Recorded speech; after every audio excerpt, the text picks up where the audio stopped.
আমরা গণতন্ত্রে বিশ্বাসী। এনসিপির কক্সবাজার সমাবেশে একটা অশালীন বক্তব্য এসেছে আমাদের সবার প্রিয় নেতা সালাউদ্দিন আহমদ সম্পর্কে। এই জন্য বিক্ষুব্ধ জনতা রাজপথে এসেছে। এদের উদ্দেশ্য নয় কোনো ভাঙচুর করা, কোনো এনসিপির প্রোগ্রাম ব্যাহত করা।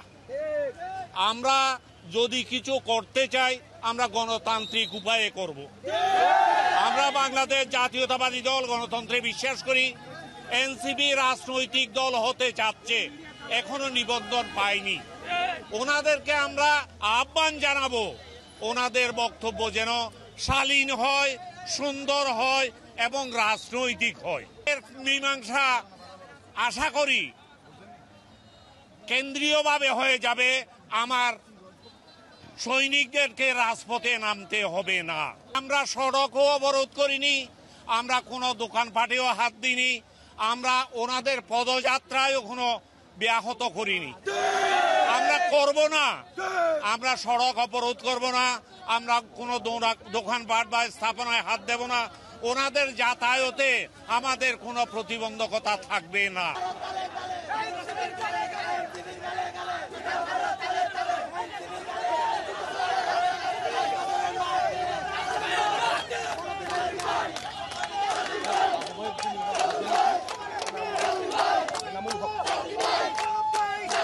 এনসিপি নেতারা কক্সবাজারে যে পদযাত্রা এবং পথসভা, সেই পথসভা শেষ করে বান্দরবানের দিকে যাচ্ছিল। ঠিক এই সময় আমরা যেটি দেখলাম, অর্থাৎ পথসভায় এনসিপি নেতা নাসির উদ্দিন পাটোয়ারির একটি বক্তব্যকে কেন্দ্র করেই কিন্তু এই উত্তেজনা তৈরি হয়েছে। এখানকার যে জেলা বিএনপির নেতা কর্মীরা রয়েছেন এবং আহ্বায়ক নিজেও রয়েছেন, তারাও কিন্তু যে বিষয়গুলো বলছেন সেটি হচ্ছে যে বিএনপি নেতা সালাউদ্দিন আহমেদকে ইঙ্গিত করে যে বক্তব্য দিয়েছে নাসির উদ্দিন পাটোয়ারি, সেই বক্তব্য এক্সপান্স করার জন্য তারা বলছেন এবং হচ্ছে যে বিক্ষুব্ধ যারা আছেন, এই বিক্ষুব্ধ মানুষজন তারা বিক্ষোভ প্রকাশ করছেন, কিছুটা সড়ক অবরোধ করার চেষ্টা করেছেন ঠিক যেই সময় এনসিপি নেতারা তাদের গাড়ি ভর্তি যাচ্ছিল। এরপর আমরা যেটি দেখলাম সেটি হচ্ছে সেনাবাহিনীর যে সদস্যরা তারা এখানে বড় একটি টিম, তারা এখানে এসে পরিস্থিতি নিয়ন্ত্রণ করে এবং সড়কের উপরে যারা দাঁড়িয়েছিলেন তাদেরকে সবাইকে সড়কের একটি সাইডে তাদেরকে নিয়ে আসেন এবং এখনো পর্যন্ত এখানেই দাঁড়িয়ে কিন্তু তারা বিক্ষোভ প্রদর্শন করছেন এবং তারা বলছেন যে কক্সবাজারে বিএনপি নেতা সালাউদ্দিন আহমেদের বিরুদ্ধে যে বক্তব্য দেওয়া হয়েছে এবং তাকে ইঙ্গিত করে যে বক্তব্য দেওয়া হয়েছে সেই বক্তব্যে তারা বিক্ষুব্ধ এবং তারা গণতান্ত্রিকভাবে এর একটি সুরাহা হবে এখানটাতেই তারা অবস্থান করবেন। এরপর আমরা যেটি দেখলাম সেটি হচ্ছে সেনাবাহিনীর সদস্যরা যখন রাস্তাটি ক্লিয়ার করে দেয় ঠিক সেই সময় কিন্তু এনসিপির গাড়ি বহরের যে নেতাকর্মীরা ছিলেন তারা কিন্তু সেই দিকটা থেকে এই রাস্তাটি অতিক্রম করেন। বান্দরবানের পথে রয়েছেন কিন্তু তারপরও সড়কের পাশে কিন্তু বিএনপি নেতাকর্মীদের যে অবস্থান সেই অবস্থান কিন্তু লক্ষ্য করা যায় এবং তারা বিক্ষুব্ধ হয়ে এই কথাগুলোই বারবার করে বলছেন। বিক্ষোভের কারণ এই কক্সবাজারে এনসিপির একটি প্রোগ্রাম ছিল। আমাদের কক্সবাজার জেলার 1000 বছরের শ্রেষ্ঠ সন্তান তিনি গণতন্ত্রের জন্য ঠিক কি কথার জন্য আপনারা আজকে কক্সবাজারে ডারবি নাসির আমাদের কক্সবাজারের প্রিয় নেতা জাতীয় স্থায়ী কমিটির সদস্য সালাউদ্দিন আহমেদকে নিয়ে কুরুচিপূর্ণ বক্তব্য করেছে।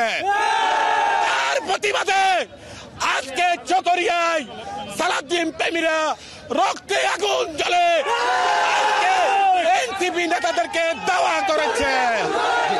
সে স্পষ্টভাবে বলতে চায় আগামীতে যদি এরকম দুঃসাহস দেখালে আপনাদেরকে বুঝতে পেরেছি। তুমি মূলত নাসির উদ্দিন পাটোয়ারি যেটি বলেছেন সেটি হচ্ছে কক্সবাজারে নতুন করে কোনো গডফাদার তৈরি হতে দেওয়া হবে না। নারায়ণগঞ্জের শামীম মোস্তাক তিনি এমন একটা বক্তব্য দিয়েছিলেন যে বক্তব্যের পরে কিন্তু এই বিক্ষোভ